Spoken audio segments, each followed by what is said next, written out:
minutos, dice Víctor, hoy el periódico La República en su primera página que para Colombia en este momento de apretón ser miembro del Banco de los BRICS costará 2 billones de pesos.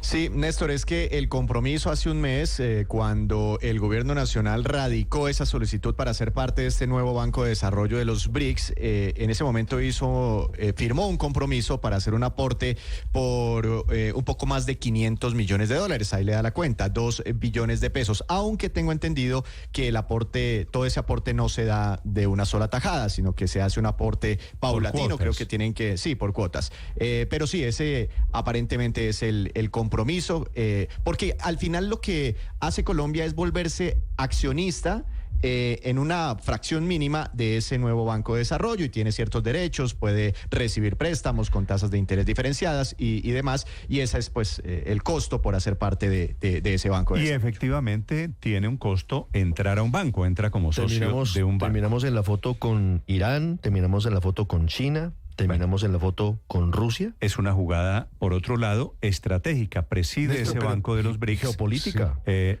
para poner en contexto, pues a los oyentes, y por supuesto yo debo confesar, ¿qué es el Banco de los BRICS? Es el ¿Quién banco, lo fundó? Felipe, ¿Para qué sirve? es el banco de un grupo de países. Están allí Brasil, tiene razón Ricardo, Rusia, India, Irán, Sudáfrica, Egipto. Es un banco de unos países que se identifican política estratégicamente. Camila Carvajal.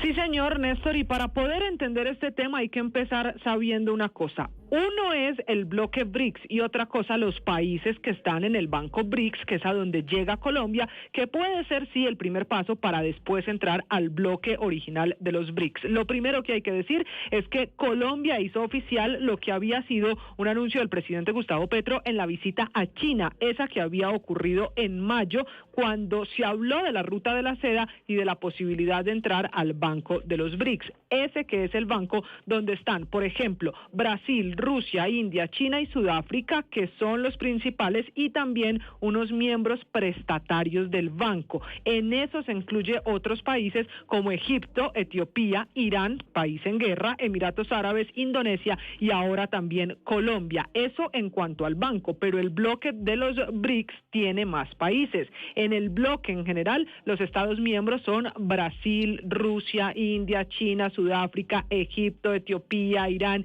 Indonesia, pero también hay unos miembros asociados como Bielorrusia, Bolivia, Cuba, Malasia, Nigeria, Tailandia, Turquía, Vietnam.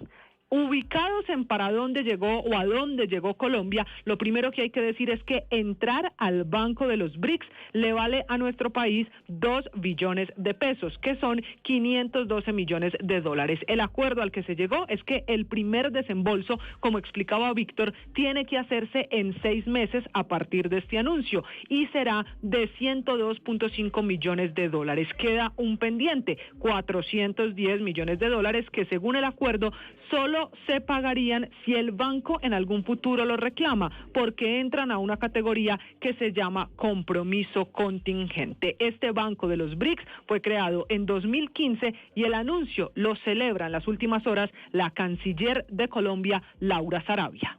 Esto nos sirve principalmente para buscar fuentes de financiación para proyectos de transformación territorial, proyectos de infraestructura, proyectos de acueductos, de transportes férreos.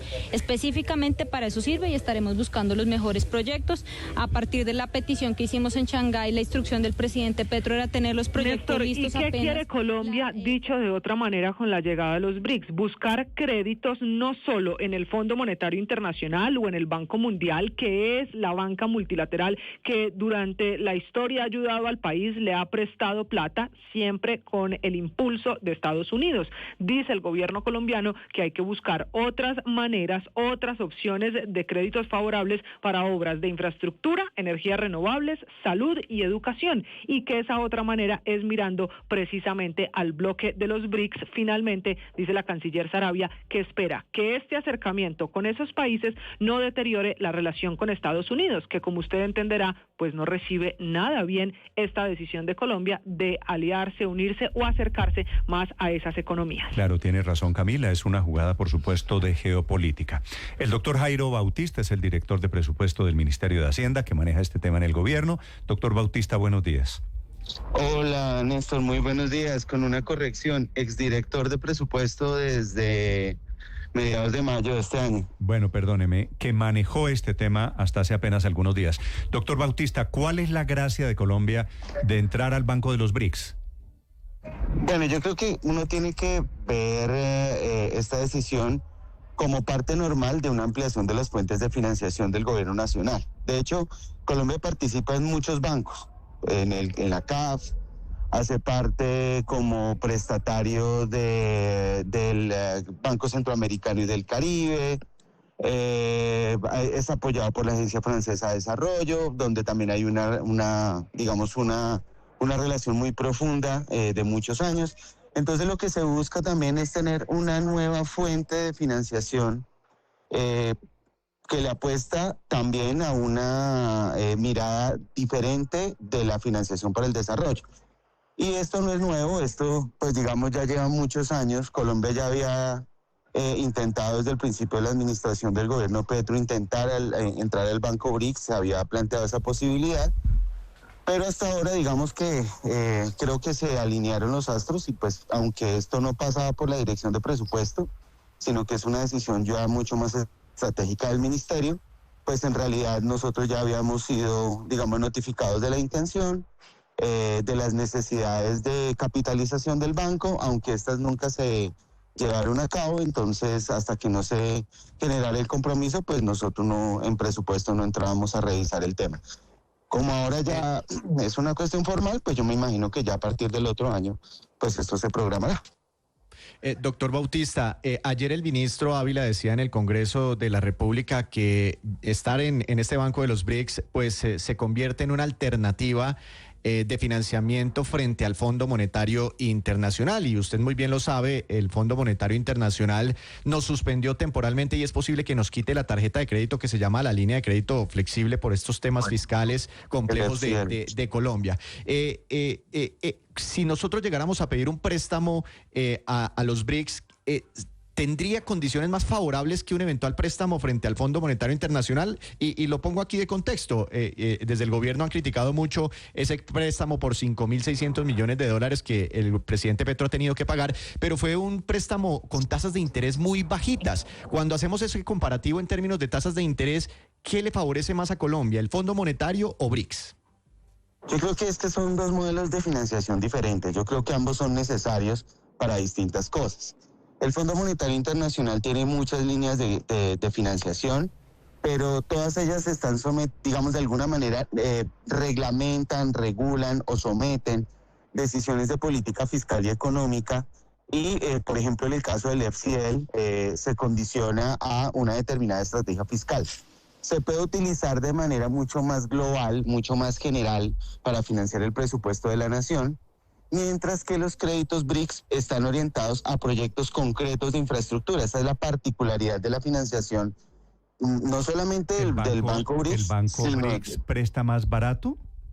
El banco, es que eso depende más de la línea. Yo no tengo claridad sobre los distintos costos de líneas, pero sí suele prestar. Pero fuera de la estrategia, doctor Bautista, lo que quisiera que usted le explicara a los oyentes, ¿cuál es la diferencia que a Colombia le preste plata el Fondo Monetario Internacional o el Banco Mundial, ahora que le preste plata el Banco BRICS? Que los BRICS no tienen condicionamientos de política fiscal ni de política económica. Esa es la particularidad. Ahí está la bolita. Es decir, no hay compromiso de Colombia en materia fiscal para que el Banco de los BRICS le preste plata. Exacto, pero tampoco prestan para financiar el presupuesto, prestan para proyectos de infraestructura muy concretos y particulares. Que esa es la diferencia entre otros mecanismos de financiación. Digamos, el Banco BRICS puede prestarle a Colombia para desarrollar un sistema de energización de energías renovables, pero no te va a prestar para financiar el presupuesto. No hay una línea en este momento que yo haya identificado en el Banco BRICS. Por eso lo que yo señalo es que es una fuente adicional de financiación que tiene un planteamiento, pues que digamos dependerá de la estrategia del gobierno, cómo la utilizará.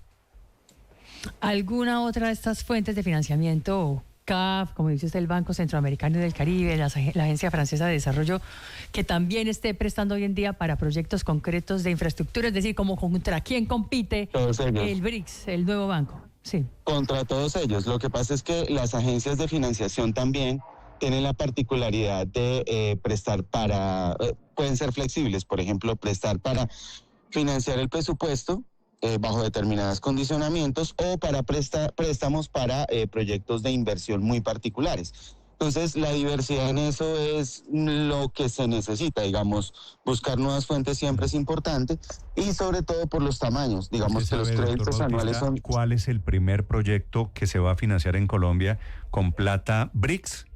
No, eso sí nunca ha estado claro y nunca se ha identificado, aunque hay muchas ideas de proyectos que requieren financiación de gran envergadura, de 34.000 millones de dólares, más o menos es el cupo anual que se entregaría para cada uno de los países miembros, pero esa discusión sí no la tengo clara de cuáles serían los proyectos a financiar. ¿No está allí el tren interoceánico del que habló el presidente Petro en China? No, nunca escuchamos eso en Hacienda, pero pues eso ya es una cuestión del gobierno, cómo irá reflejando su posición de financiamiento frente a los proyectos que quiere emprender en esta etapa final de gobierno. ¿De casualidad usted sabe de dónde a dónde va el tren interoceánico? No tengo ni idea. Yo estaba en presupuesto, eso ya creo que le tocaba era más a alguien del Ministerio de Transporte. Pues a usted era el que le han debido informar primero. Queremos hacer un tren interoceánico. Nunca se abordó ese tipo de estructuras de proyectos. No teníamos proyectos que ya algunos de ellos ya están arrancando, como Dorada Chiriguaná. Con eso sí tuvimos bastante atención. Pero el interoceánico nunca se discutió, nunca ha estado, digamos, dentro del debate. Me lo alcancé a imaginar. Doctor Bautista, gracias por acompañarnos esta mañana. Muy amable. Bueno, muchas gracias, que tengan un buen día. Fue el director del presupuesto en el Ministerio de Hacienda, 821, sobre los BRICS.